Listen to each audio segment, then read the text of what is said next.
ha un personale di 7,04.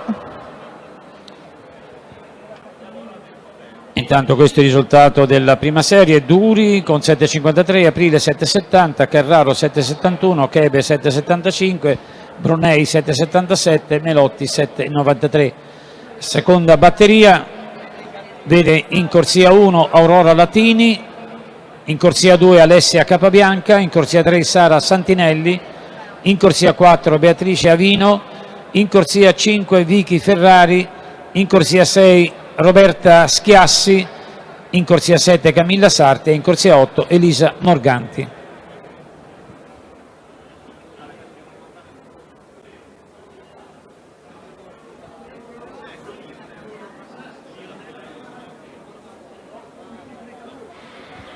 Miglior tempo di Sarti Camilla in 7,77, ma sono tutte molto vicine.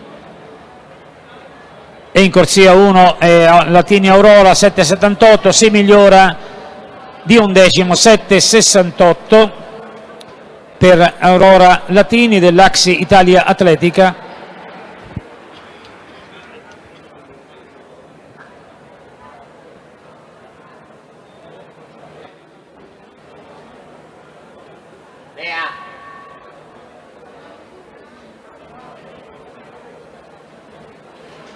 Aurora Latini aveva realizzato il suo 7,78 a Rieti proprio quest'anno, il 14 gennaio.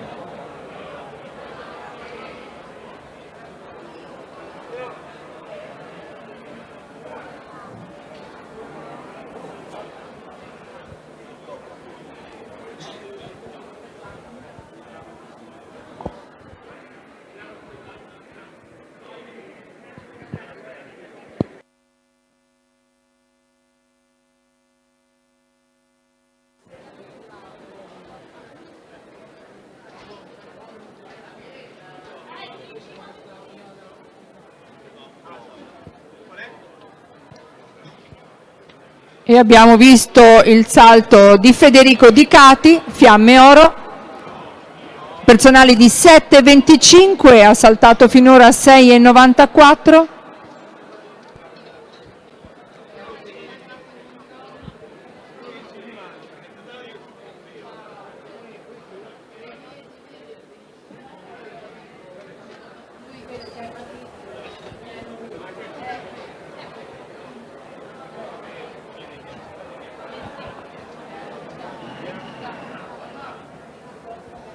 Al via la terza batteria con Giada Bernardi, Rebecca Emoare, Camilla Vicenzi, Martina Marconi, Martina Cuccù, Greta Moroni.